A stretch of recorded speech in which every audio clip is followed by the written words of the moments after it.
ہمیں ان علماء سے مسافہ کرنے کو ملتا ہے، ان کی زیارتیں نصیب ہوتی ہیں اور ان کی مجلس میں بیٹھ کر اللہ رسول کی باتیں سننے کو ملتا ہے۔ لیکن آج اللہ کا اماہی کے نوجوانوں پر، اماہی کے مسلمانوں پر فضل ہوا ہے، یہ سب کرم فرمائی ہے مولانا محمد شاداب صاحب، جو شب و روز اس مدرسے کو چمکانے کے لیے محنتیں کر رہے ہیں۔ انہی کے شانہ بشانہ مفتی محمد نوشاد صاحب، مولانا افضال صاحب اور ان کے رفقا اساتذہ کرام جو اس محنت کو اس مدرسے میں چار چاند لگانے کے لیے شب و روز محنتیں کر رہے ہیں، اللہ ان کی محنتوں کو قبول فرمائے۔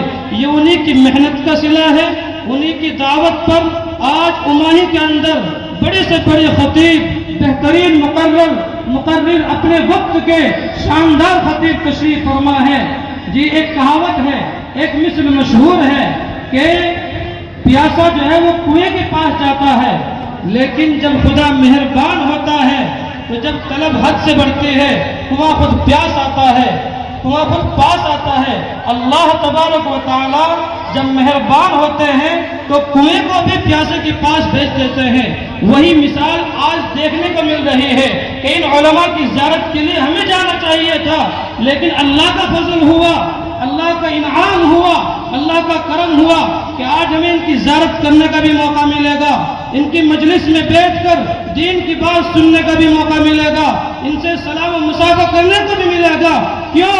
اس لیے کہ اللہ کے نبی صلی اللہ علیہ وسلم کی حدیث ہے، میں اپنی بات نہیں کر رہا ہوں، دنیا کا کتنا ہی بڑا عالم ہو آپ اس کی بات کو ایک مرتبہ جھٹلا سکتے ہو، لیکن او اماہی کے غیور مسلمانوں، نوجوانوں، اللہ کے نبی صلی اللہ علیہ وسلم کی زبان مبارک سے نکلے ہوئے الفاظ کو آپ حضرات جھٹلا نہیں سکتے۔ اگر آپ نبی اکرم صلی اللہ علیہ وسلم کی زبان مبارک سے نکلے ہوئے الفاظ کا انکار کرو گے، نکلے ہوئے الفاظ کو جھٹلاؤ گے تو پھر تم مومن کامل نہیں ہو۔ فرمایا نبی اکرم صلی اللہ علیہ وسلم نے کہ جو آدمی کسی عالم کی زیارت کرتا ہے اسے اتنا ثواب دیا جاتا ہے جیسے مجھ نبی کی زیارت کرنے پر ثواب دیا جاتا ہے۔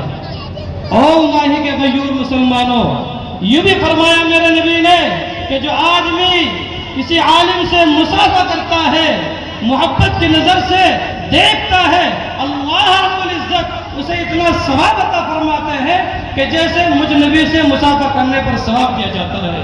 اور میرے آقا نے تو یہ بھی فرمایا ہے کہ جو آدمی کسی عالم کی مجلس میں بیٹھ کر دین کی بات کو سنتا ہے اسے ایسے ثواب دیا جاتا ہے کہ جیسے مجھ نبی کی مجلس میں بیٹھ کر دین کی بات سننے پر ثواب دیا جاتا ہے۔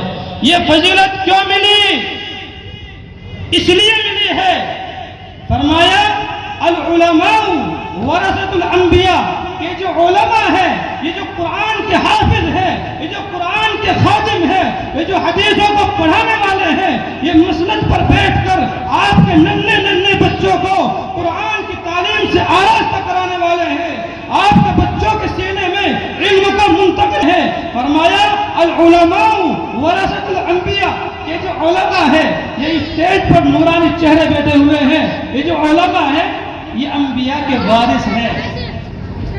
دنیا سے جب کوئی انسان رخصت ہو جاتا ہے، انتقال کر جاتا ہے، جو اس کا مال بچتا ہے، اس کی وراثت بچتی ہے، تو اس کی وراثت کے حقدار اس کے ورثہ ہوتے ہیں، اس کے رشتہ دار ہوتے ہیں۔ لیکن یاد رکھو ماہی کے غیور مسلمانوں، انبیاء کی وراثت علم ہے اور اس علم کے حقدار علماء ہیں۔ یہ علماء ہیں، اس لیے ان کی عزت احترام کرنا چاہیے، ان کی قدر کرنی چاہیے۔ ہونا تو چاہیے تھا کہ جب آپ کو ایک مہینے پہلے اطلاع دے دی گئی کہ بھئی 17 مئی کے اندر آپ کے مدرسے میں جلسہ ہے اور اس میں اکابر علماء دور دراز سے سفر کر کے سفر کی صعوبتوں کو برداشت کر کے تکلیفوں کو برداشت کر کے آپ کے گاؤں میں تشریف لا رہے ہیں، آپ کو تو ان کے آنے سے پہلے جمع ہو جانا چاہیے تھا، بڑی تعداد میں جمع ہونا چاہیے تھا۔ یہ اجلاس جو ہے یہ قرآن کی نسبت سے منعقد ہوا ہے۔ ابھی کوئی دنیاوی محفل لگا لو، کوئی ہجڑے لے آئے، رنڈیاں نچا لے، کوئی اعلان نہیں ہوگا مسجدوں میں، کوئی اس کے اشتہار نہیں لگیں گے، کوئی آپ کو کہتا شور اٹھے گا، آواز آئے گی اور پورا گاؤں اکٹھا ہو کر کے ایک بات نہیں کرے وہاں جمع ہو جائیں گے، کئی گھنٹے وہاں سے اٹھیں گے نہیں۔ یہ حال ہم مسلمانوں کا ہے۔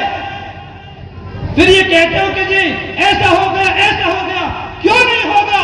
جب مسلمان قرآن کے نام پر، جب مسلمان رسول اللہ صلی اللہ علیہ وسلم کے نام پر اکٹھا نہیں ہو سکتا ہے تو سمجھ لو کہ اس کے ایمان کی کمزوری ہے، یہ اس کے ایمان کی کمزوری ہے۔ جو جلسہ، جو پروگرام قرآن سے جڑ گیا، خدا کی قسم وہ بڑا مقام و مرتبہ رکھتا ہے۔ ایک مثال دے کر کے میں اپنی بات ختم کرتا ہوں۔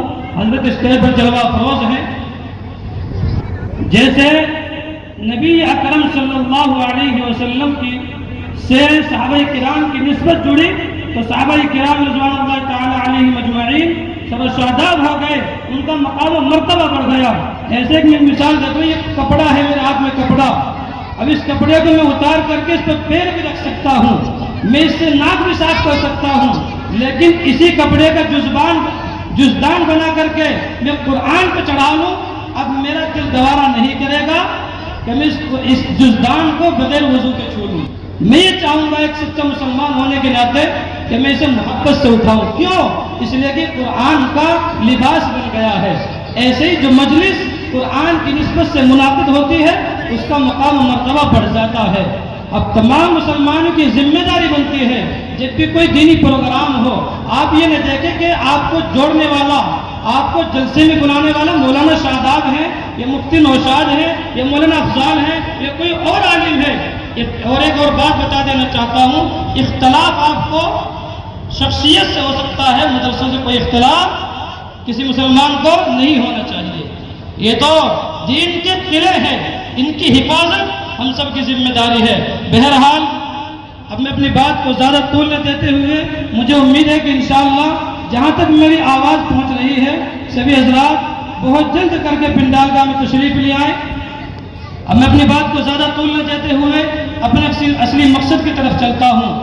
ہمارے بزرگوں کا، ہمارے اکابر کا، ہمارے بڑوں کا، ہمارے علماء کا یہ طریقہ رہا ہے کہ جب بھی وہ کسی دینی مجلس یا دینی محفل کا انعقاد کرتے تو اس کا آغاز اللہ کی سب سے مقدس بابرکت کتاب قرآن کریم سے کرتے۔